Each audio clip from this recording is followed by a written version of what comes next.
Alam mga kaibigan, usap lang tayo, saglit. Alam niyo mga guys, nakakatuwang isipin na sa kabila ng lahat ng mga pagbabatikos, paninirang puri, pambababoy sa ating Pangulo Ferdinand Marcos Jr., ay nandyan pa rin ang full support ng mga Pilipino. Marcos loyalists, Marcos supporters, and even ang Pinklawan na hindi bumoto sa ating Pangulo, nandyan at sumuporta. Diba? So, kitang-kita natin mga kaibigan na sumusuporta din sila sa gobyernong ito dahil maayos naman ang ginagawa ng ating Pangulo at okay sila sa mga ginagawa ng ating Pangulo ngayon. Dahil talaga ngayon, mga kaibigan, kitang-kita natin na may freedom ang lahat ng tao. Hindi ino-oppress ang mga press at hindi rin pinipersecute ang mga kalaban sa politika. Maling-mali na sabihin ng mga DD sheets na pinipersecute at inaatake daw si Lucring, which is hindi naman talaga totoo. Ang mga nangyaring ito mga kaibigan ay bunga ng hindi niya pagsagot doon sa mga katanungan ng taong bayan tungkol sa kanyang confidential funds. So mga nangyaring ito ngayon sa kanya mga kaibigan ay bunga ng kanyang pagiging matigas ang ulo. Ang kanyang pagiging palalo. Kaya ngayon in trouble siya. So mga kaibigan, balikan lang natin yung nangyari kanina. Show of force, mga kababayan, pinakita ng mga loyalista, ng mga Marcos supporters, ang tunay na majority. We are the silent majority. Nandyan lang tayo, nananahimik, hindi kumikibo. Habang ang ating Pangulo ay sinisiraan, binabatikos, binababoy ng mga Dutertes at ng mga DD sheets. Pero nanonood lang tayo.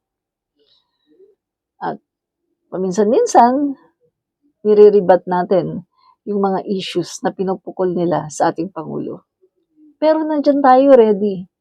Handa palagi na kung kinakailangan tayong lumabas sa ating mga bahay upang ipagtanggol ang ating Pangulo, nandyan lang tayo.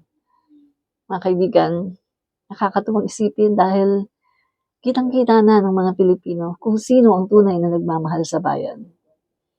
Kita niyo naman, di ba? Paano nga na ba naman magtatagumpay sa eleksyon ang isang babaeng walang inisip kundi ang sarili niyang kapakanan at ang kapakanan ng kanyang pamilya? Paano nga ba naman siya iboboto sa 2028 kung kitang-kita naman natin na ayaw niya ng accountability? Paano nga naman siya mananalo sa eleksyon as President of the Philippines kung yung DepEd nga lang ay hindi pa niya naayos? Guys, how much more ang buong Pilipinas? Paano nga ba naman siya magiging efficient sa kanyang trabaho as President of the Philippines kung yung OVP nga lang ay hindi niya mapangalagaan?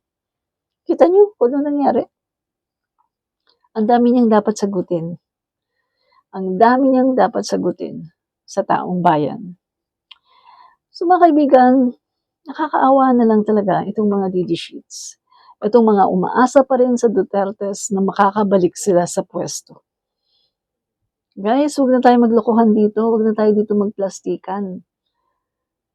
Ang mga Dutertes ay hindi na makakabalik sa national election bilang Pangulo ng Pilipinas.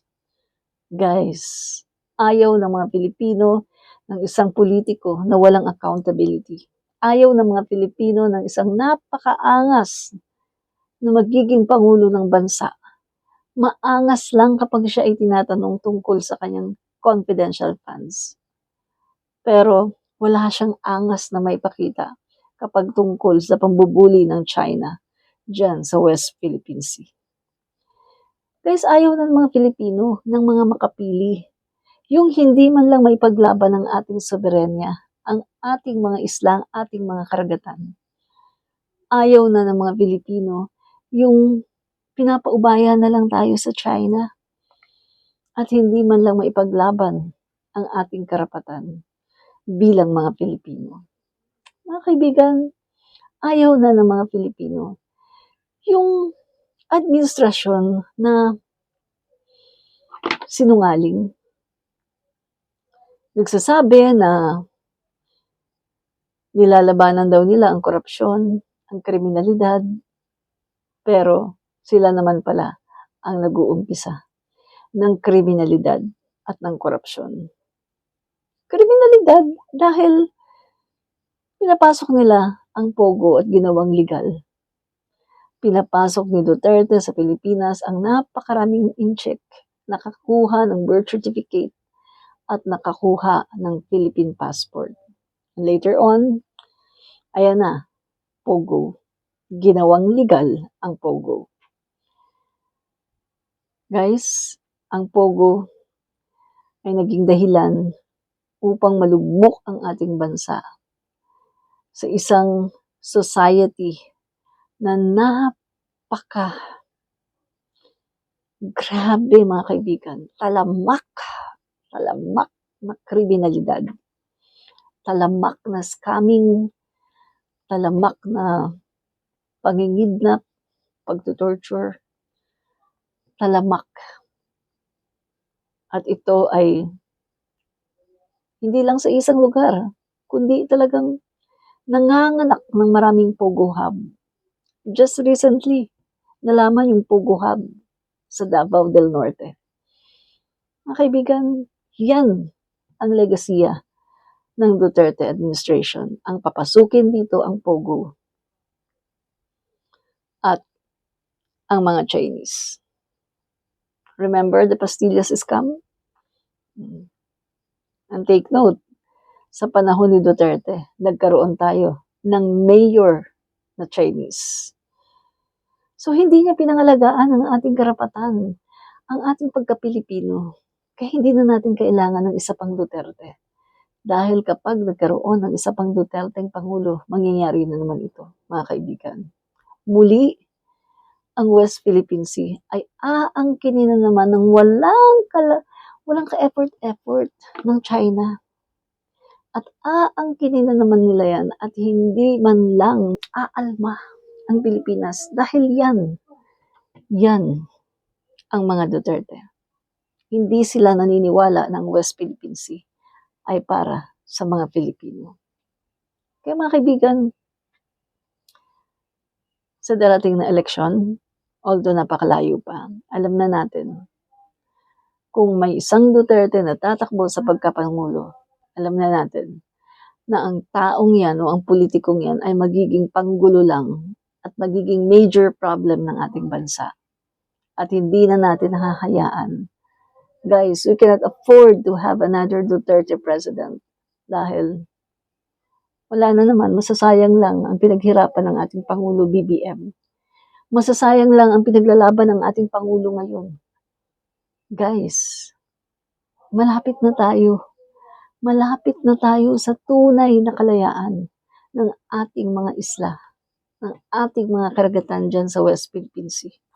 Naniniwala ako at napakalakas ng aking pananampalataya na darating ang isang araw, mga kaibigan, nalulubayan ng China yung kanilang kiniklaim na yan dahil naninindigan tayo.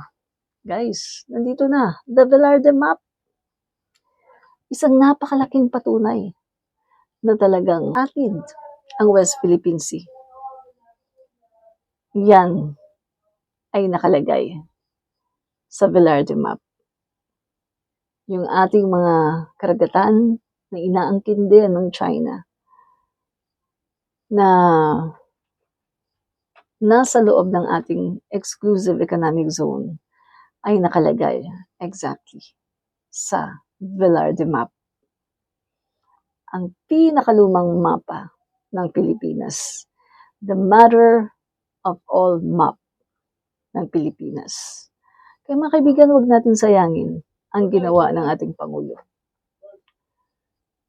Never vote Duterte. Never to Duterte. Never again sa mga Duterte. Admin Rich, Comentarista. Bye!